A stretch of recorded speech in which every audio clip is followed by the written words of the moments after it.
Hey there, fourth graders. Today we are going to be reading a story. It is Wednesday, October 14th. You are all at home doing distance learning today. I will be at school. I'm filming this a little bit early so that it was posted on time. As you can see, I'm not at school. I'm in my house. So if my cat comes, I will make sure to show you the cat. But right now he is hiding under my bed trying to terrorize the dog. Anyway, I hope distance learning is going well and that you are working hard and getting your work done. And I'm excited to see and hear how it's all going when I see you next week. Oh, my cat just came down, so if he comes up, I'll grab him. But we already started hybrid. Next week, make sure you're bringing me your folders and checking in. Let me know if you have any questions or anything's too hard, too easy, because I definitely don't want it to be too easy for you, even though you probably be like, I'm not going to tell you so that it gets to stay easy. But it needs to be a perfect challenge for you so that you're still working on your reading skills. Anyway, today our story is called The Hare's Bride, The Brothers Grimm Tale. Now, we've done these before, so you know what these are like. Usually I'd have you read as part of it, but today I'm going to film and read it out loud for you. If you want to attempt to read it on your own, because I know quite a few of you can read this on your own, which is great, perfect, amazing, wonderful. But if you want to listen to me today, that's okay as well. I'm going to read it out loud. Here is my cat. I told you he'd probably make an appearance today. So just ignore him or watch him the entire time. That's fine also. So The Hare's Bride, A Brothers Grimm Tale. There once was a woman and her daughter who lived in a pretty garden with cabbages. A little hare came into it and ate all the cabbage during the wintertime. The mother told her daughters to shoo the hare away. The girls went into the garden. The little hare said, "Come, maiden, come with me to my little hare's hut." The girl would not do it. The next day the hare came again and ate the cabbages. The mother told her daughter to shoo the hare away. The girl went into the garden. The little hare said, "Come, maiden, come with me into my little hare's hut." The girl refused. The third day the hare came again and ate the cabbages. The mother told her daughter to shoo the hare away. The girl went into the garden. The hare said, "Come, maiden, come with me to my little hare's hut." The girl sat on the little hare's tail. Then the hare took her far away to his little hut. He said, "Now, cook us green cabbage and millet seed. I will invite the guests to our wedding." I was not expecting that. Then all of the wedding guests came. The girl was sad, for she was all alone in the kitchen. The little hare came back and said, "The wedding guests are hungry." The girl said nothing and cried. The little hare went away. The little hare came back and said, "The wedding guests are waiting." The girl said nothing, and the hare went away. When the girl dressed a straw doll in her clothes and gave her a spoon and set her by the pan with the millet seed and went back to her mother, the little hare came back once more and said, "Serve the food," and got up and touched the doll on the head so that her cap fell off. Then the little hare saw that it was not his bride, and was sad. So she tricked him. I hadn't read this story yet, and I'm kind of glad I got to read it the first time filming with all of you. But it's interesting. So the hare kept trying to be like, "Come with me," and finally the little girl decided to, and then the hare kind of does something mean and keeps her there and says, "Just cook food for me. You'll be my bride." So he wasn't being very nice to her. And then she was really sad because all she did was stand there alone in the kitchen cooking, and the hare just wasn't very nice. He'd come in yelling at her. And the girl then decided, I'm going to trick him. She dressed up like a scarecrow in a sense. She put straw in her own clothes so it looked like she was staying there and went back to her mom. When the hare came in yelling again, she wasn't there. Smart of her. Not very nice of that hare. So once again, this is the sheet that we're doing. I probably should have said in the beginning. 10/14, that's our date.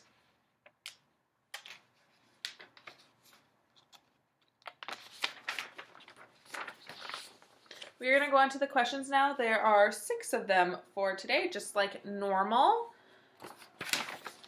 And yes, I know you're probably asking, are we going to do the writing?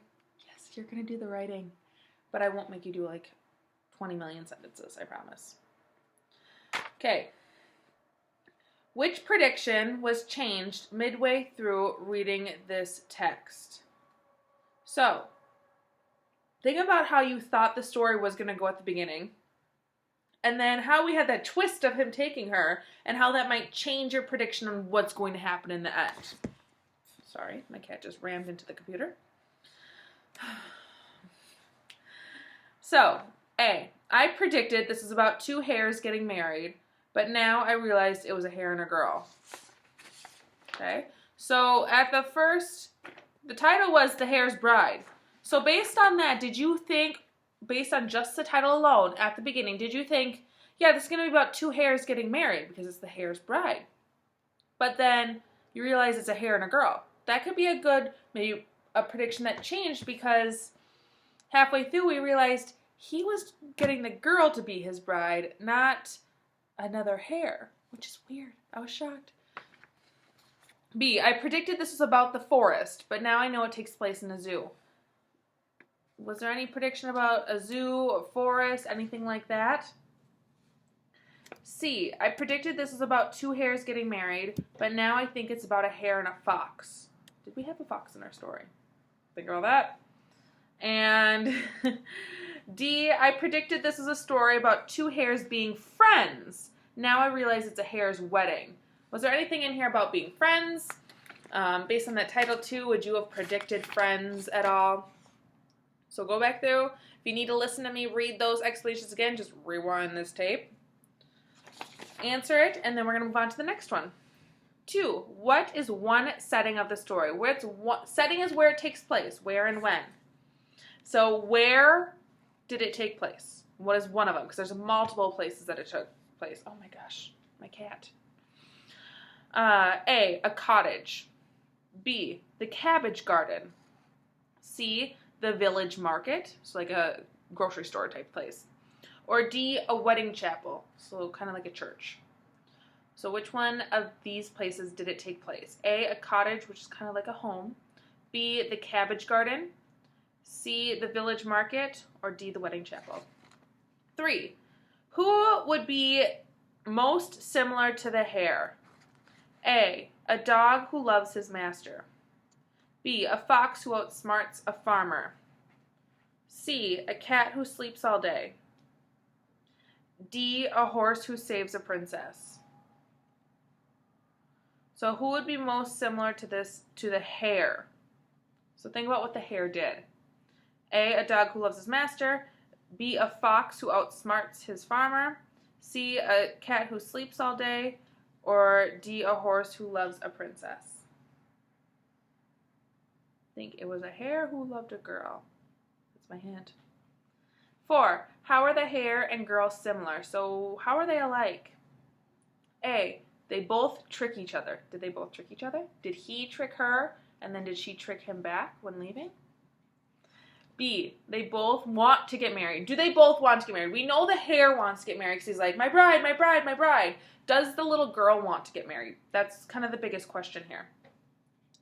And C, they both love the daughter's mother. The daughter's mother wasn't a part of this very much. So that's my clue for you there. And 5, they both want to live in the hut. Do they both want to live in that hut? 5, what is the theme of this tale? So what's trying to kind of teach you? What's the message it's giving us? What's it telling us?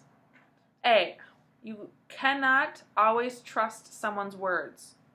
So you know that they both kind of tricked each other, especially the hare. Could that be something that's true? You can't always trust someone? B, talking animals are scary. Well, is that the main message, that they're scary? And was that kind of like what it's teaching us, that all talking animals are scary? C, weddings are always a special occasion. Did it talk about them being special occasion? Was that the main focus? It might have happened, but was it the main focus? And D, hares are mean. So was that the main focus, that all hares are mean? I give you a lot of hints on this one if you don't get that one. 6.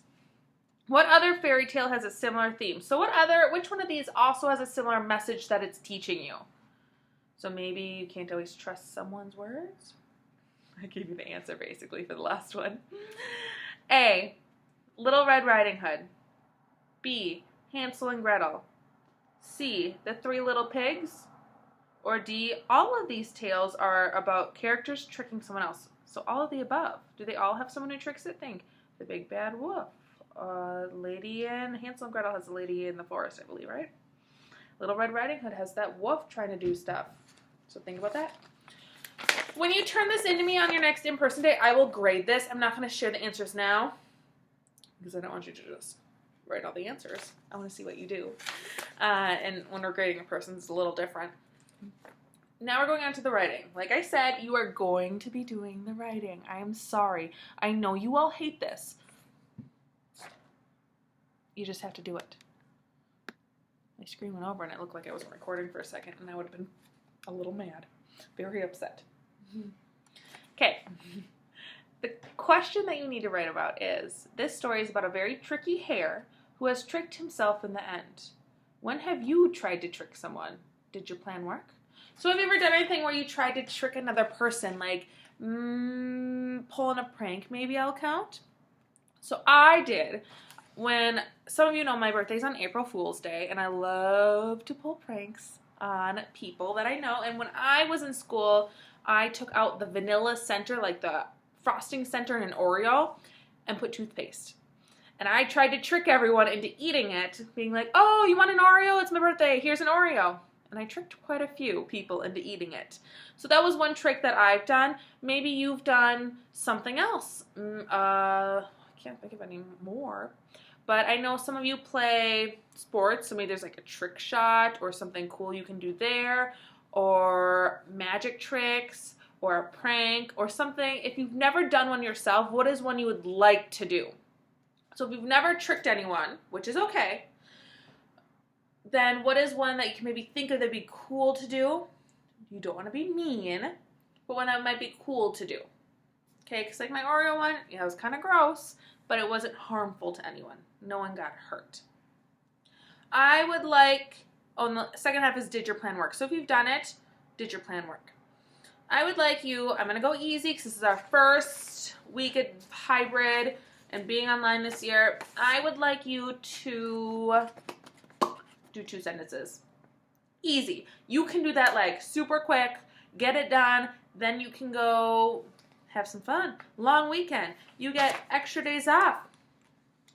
If you are super confused and stuck on this and just like are really getting frustrated, don't worry about it, okay? I'm not going to get upset if this is not done perfectly, okay? It's not going to affect any grades. It's not going to affect anything. I just want to see what you can do on your own and get some practice with these comprehension skills that we're all working on and the writing. So don't worry about it. If classwork is getting really, really hard and you're frustrated, let me know. Get a hold of me or Mrs. Sibbald if you'd rather talk to her, or your classroom teacher, and we can help you. This is a hard time for all of us. It can be confusing, scary. I know that some of you would much rather be at school learning in my classroom.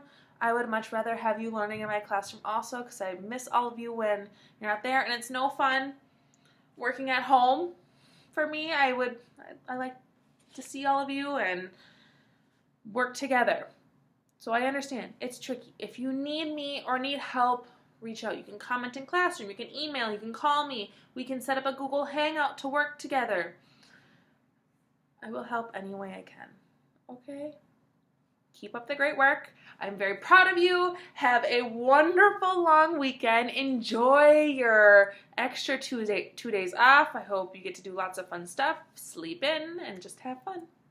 I will see you next week. Bye.